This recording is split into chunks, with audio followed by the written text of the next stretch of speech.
Welcome to Immediate Review, where we can't see movies in theaters, but we can still review them at home. We just saw... The Zygote. No, that's the porn parody. We just saw Zardoz, which might as well be the porn parody. This is a fan request video. Neither of us have ever heard of this movie, and we just watch it with little to no knowledge of what it's about. Yeah, zero context, press play, and yeah. I need to grab my list. Shit. So thank you, my friend. So Zardoz. You want to go first? Okay. I'll go first. For anyone who hasn't heard of this movie, it is starring Sean Connery. Sean Connery as a leather daddy. Yeah, as our main character Zed. Now, this movie I thought was just kind of just be like whatever, it's just gonna you watch it, it's not really gonna make any sense. That was kind of right, but at the same time, there's a lot in it. This movie's very complicated, and you can't look at it like you're watching a normal movie. Everything has to be what. The guy who shot this movie shot 2001: A Space Odyssey. I was gonna mention the soundtrack. It's very, very similar though. But it's just the director of photography. I can't believe that. Wow, that blows me away. Sorry to interrupt. Go on. Okay, so you can't watch this movie in a normal context. You can't look at it and just try to piece together. The whole movie is just stitched together with metaphor and allegory, and you have to look at the similarities in order to kind of try to piece together what they're trying to say. It's kind of non-linear as well. It starts you in the middle of the action, and then you find out context through flashback. Yeah, and exposition and conversation. I will say it does a good job. A good job of making the watcher have to dig into what they're saying in order to figure out what's going on, because nothing's presented as it's this reason. It's this person, Sean Connery's on a table getting his mind projected onto a screen. Yeah, that happens in this movie. And they're having these conversations about all of this stuff, and yeah, I'll get into explaining all of this stuff in the spoilers, because some people may actually want to see this. This is a fucking clusterfuck LSD fucking trip of a movie. It's insane. But it's really, really weird, and you have to kind of think about what's going on in the context of our world versus their world in order to kind of dig out a meaning. And the meaning that I got from it was basically to not focus on this idea of perfection, and to accept things, the human nature of things, and to not stretch forward into this idea of becoming a perfect entity, because once you're perfect, all you're going to want is to be imperfect. And in that case, all you're longing for, your entire existence is just longing for death, I think is what it was trying to say. It was beautiful, man. But it does it in just such a fucking weird way. It's HH, this is this fucking movie. What the fuck? So yeah, you can go ahead. Yeah, I've got the list, so we'll go through this. So my general thoughts, this is the most confusing movie I've ever seen for me. I don't think I've ever been this lost during a movie. And I don't think I've ever said, like, what the fuck is going on? Why are they doing this so much? And like, and I just, like, I've seen David Lynch movies and just been like, oh yeah, that makes sense. But this was just mind-boggling. And you know, I think it's all purposeful. Because this was written and directed by one guy, John Borman, and he it's not based on a book or anything. So this is his passion project, and like I felt like he understood things well, but didn't do a good job of conveying it to the audience, because I don't know, it wasn't, why is he doing this in a, like, I can't explain it, but it just, it felt like the director knew why he was doing things but didn't tell him, instead of the filmmakers just making some movie, directionless film, you know what I mean? Yeah. And you know, upon rewatch, I'm sure I'll get more of the context from seeing the backstory and the history of everything, of the floating heads spitting out guns to the people and declaring that their seed is the most powerful. Spoiler alert. Happens in the first couple minutes. So yeah, I just, this movie was nuts, and I understood it in an allegorical sense, but from a, like, plot and story sense, I was so confused. Oh, yeah, it's a fucking clusterfuck. And so lost. But my analysis of what it is at the beginning, it was like, this is a story of intrigue, irony, and satire. And I was like, oh, okay. So I thought about it, and I think it's what you said as well, but I think it's also about, like, societal hierarchies. It's basically just like a dystopian allegory for, you know, the rich people in power, and then as the tier goes down, the people, you've got all the, what are they called? The apathetic people who, like, live under them, and then you've got the soldiers who are killing all of the, you know, normal people, the poor, and, you know, it's,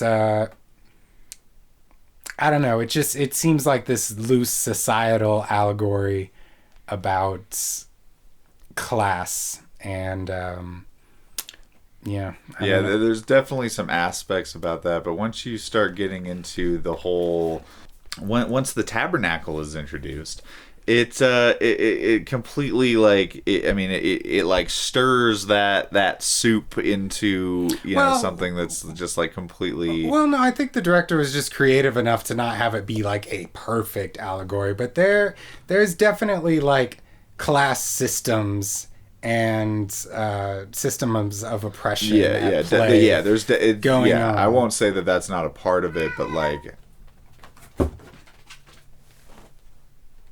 But yeah, as a you know, just like a total concept, it's like, I don't know, kind of the Tabernacle is kind of getting into, like, I don't know, like a hive mind type thing, which I guess kind of ties into, like, you know, a unified mindset of the elite.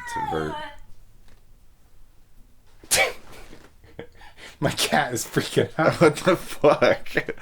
But yeah, so I think we should just jump into spoilers right now. What are you doing, boy? I'm just gonna give, like, a basic description of, like, kind of what happens in the movie, and then we can kind of dig into, like, the technical aspects. Yeah.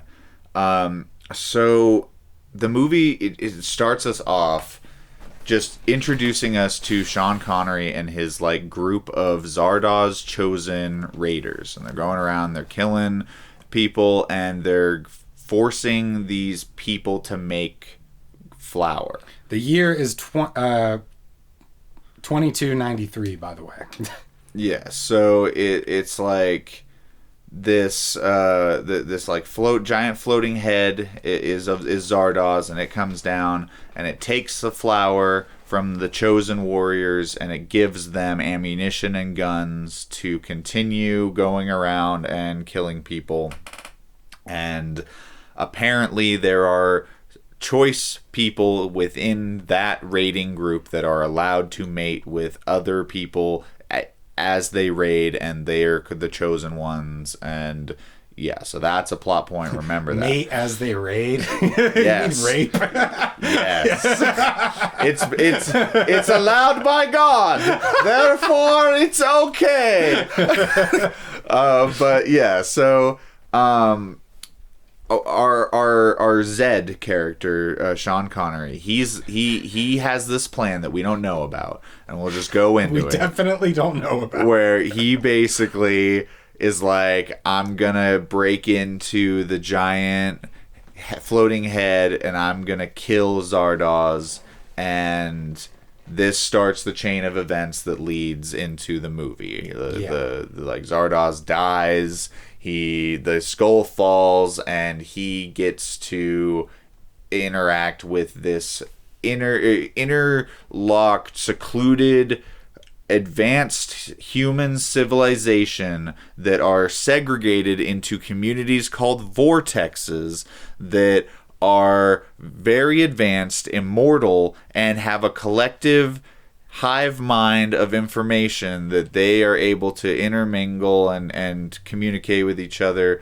They can kill people by looking at them, but they're also very weak and infertile, and they can't die, but they do die, but they're just reborn, and they don't want to be reborn, but they can't stop it from happening because of the Tabernacle, which is a crystal that acts as Tabernacle? That acts as a convergent point. Is that the first draft idea? Like, there's nothing else. And so they have this giant diamond, and then they have other diamonds that they put into people's heads, and that connects them to the hive mind. So they're trying to... You may think he's all over the place, but it's very cohesive. Yeah. Like, this is what's actually happening, okay? So they're trying to figure out basically the nature of fertility, because they don't have the ability to mate anymore, and this person has the ability to just get a boner like right away, and they're like, whoa, dude. Like, there's a scene where they do autoerotic simulation to study the impacts of a boner. And like what stimulates him, and it's like the girl in green with the loopy hair. She's the one that stimulates that erection. Is it like, does 200-year-old porn stimulate you? No. A woman in the shower. 200-year-old mud wrestling footage.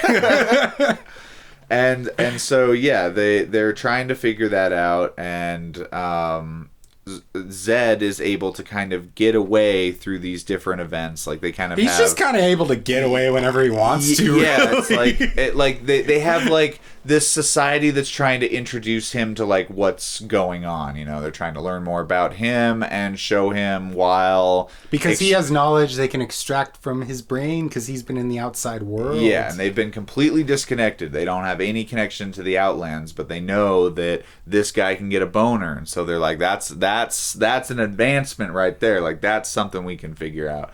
So as he shows them what they do with the flour and all of this stuff, like they make bread, they go and they visit the apathetic people who, you know, they are apparently okay with him raping, but he wasn't kind of into it when they just like flopped dead. Like he's down for, he wants a little fight with his rape, you know. So he wasn't gonna rape an apathetic person. So apparently the GOP was right. If you just act as if you're not into it, they'll just stop. So it's important to know where that came from.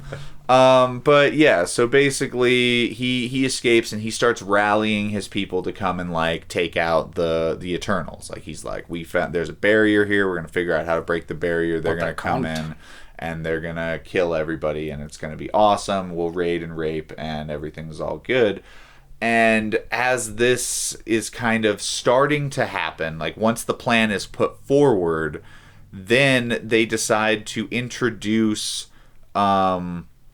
Zed to the Tabernacle, and now he is put through this like euphoric like osmosis of knowledge that is passed to him, that's basically connects him to the tabernacle and their hive mind of knowledge. And that's kind of I think a metaphor for the like education in general, just like our education system of a collective of being able to, but they can do it through images and things like that. They have a cool scene where they're like projecting light onto people's bodies and stuff. It's pretty cool. But yeah, so he becomes one with the tabernacle, and he actually gets a hold of the tabernacle and starts talking to it. Stop saying that word. It's what it's called. So he's talking to it. He's tabbering the knackle, dude, and he's like asking it questions because he's smart now. He's not just he's accessed the hive mind. So he's like accessing the crystal, and he's like, I think you're this fucking crystal. And it's like, oh, I can't tell you that, Dave. And it's like, you skipped the most important part. This great film, Wizard of Oz. Oh, yeah. made an appeal. Oh my God! Zardoz! So, yeah, we have one bit of collective resurgence that comes from Zardoz being reincarnated because he was one of the immortals. Yeah. And he appears to Zed as someone in a library and holds up a book to him and shows him that Zardoz is not actually Zardoz. He's the man behind the curtain. And that leads Zed to murder him and start the chain of events that is the movie. And later, we find out that was actually planned. Just when the movie's starting to make sense. It's like, it's just all of that happened, and I'm like, okay, never mind. I don't understand this. Yeah, it's like, so apparently all of the selective breeding that we talked about before was all planned by Zardoz to create a perfect DNA strain to create Zed so that he can confront the Tabernacle, which I was just about to explain.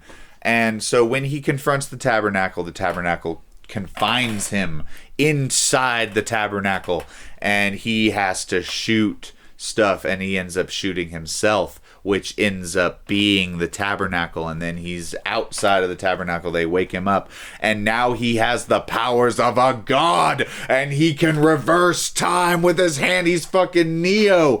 Like, man, I like this movie more before you thoroughly explained it like that. Maybe that's why they tried to not do so.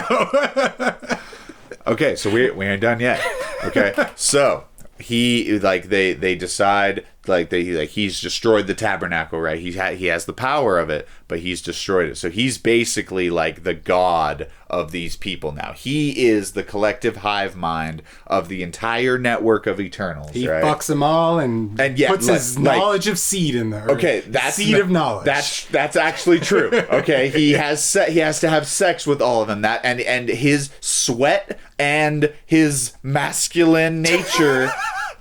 And his spit makes apathetic people unapathetic. Dude, speaking of masculine nature, the whole time he's dressed like a village person, man. Like the whole movie, he never has an alternate outfit. Yeah, I think at one point they put a vest on him, and then at the end he's wearing clothes when he's in the cave. But like, yeah, man, he's just in them red white little tighties. The whole movie, yeah.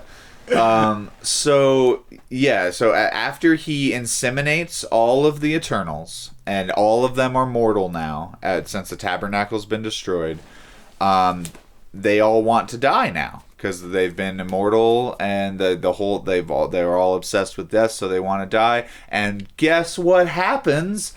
All of the village people that Zed was running around with show up and kill everybody. They're literal village people.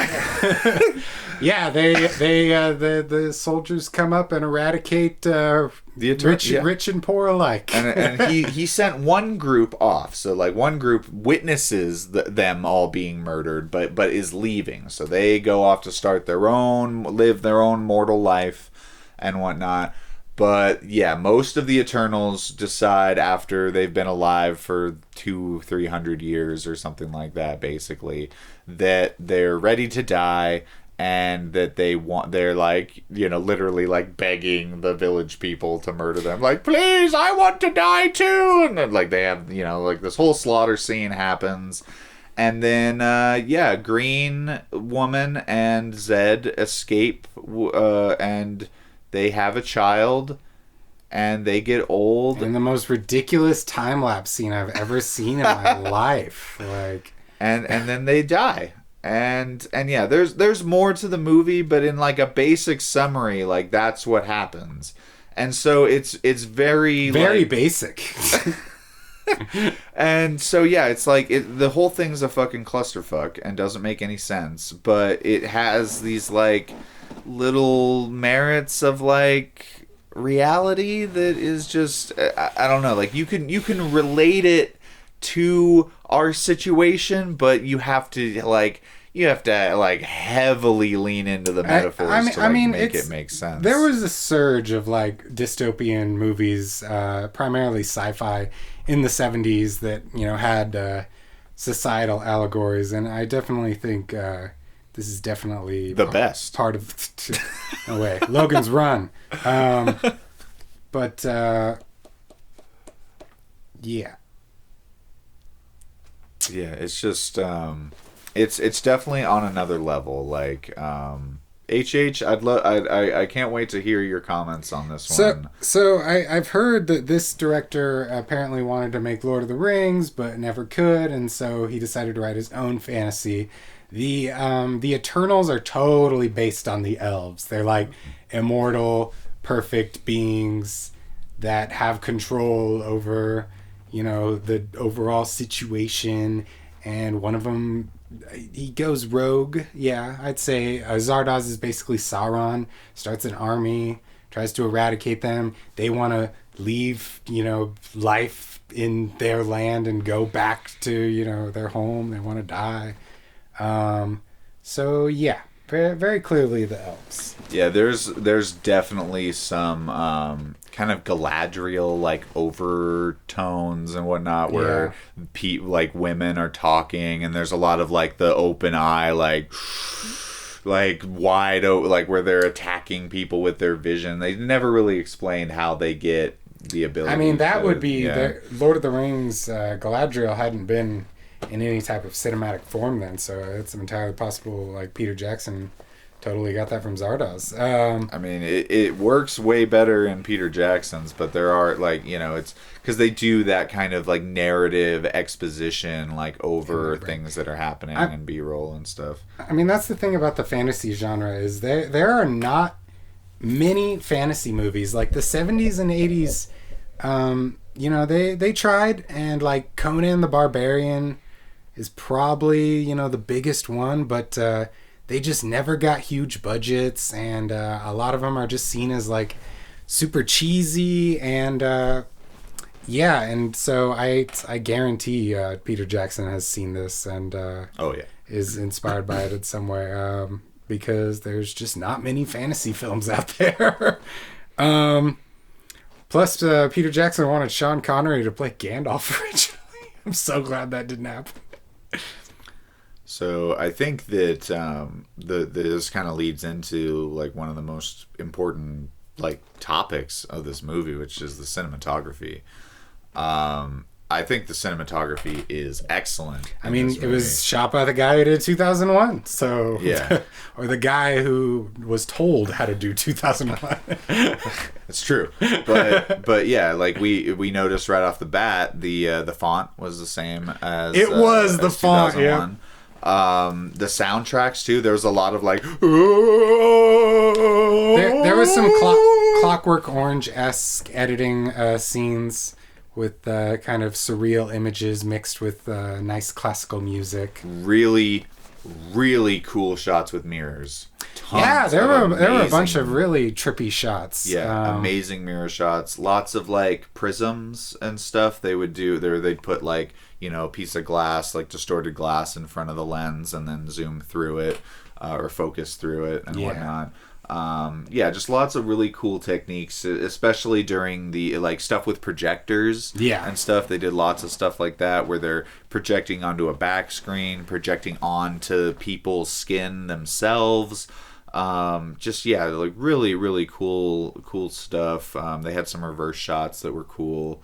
Not terribly effective, but cool. Yeah, it's like you could tell like instantly that they were reverse shots. Yeah. And yeah, just like a good like, yeah, I don't know, the colors and whatnot were definitely really good, but the eternal like costuming kind of made them seem like, I don't know, just like a like. Oh, it's total 70s. Yeah, it's like a convent of hippies. Yeah, yeah. Like, It's total 70s. Fucking yeah, all the dystopian movies, they're dressed in those outfits. Yeah. Yeah, and the lighting was very like soft throughout it. There were a lot of times where you could tell they were making sure to keep the focus slightly off. And yeah, it was interesting. They had some diopter shots too. Yeah, right? a couple. I only saw one, but they might have had others. But yeah, overall, I mean, I'm like surprised that the guy who did this did 2001, but you know, looking back on it, I'm not. It's just, you know, I was just like, oh, I wonder what he did, and it's like, oh, the greatest movie ever. Okay, yeah.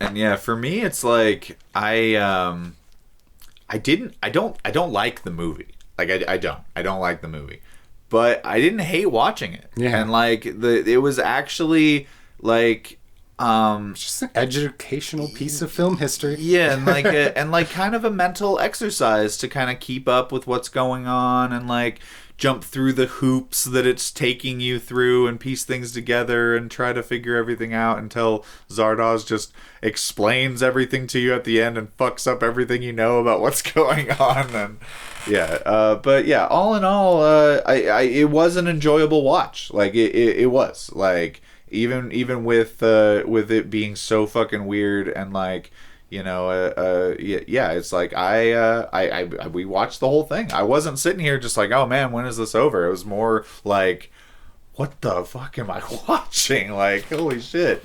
But yeah, I enjoyed it.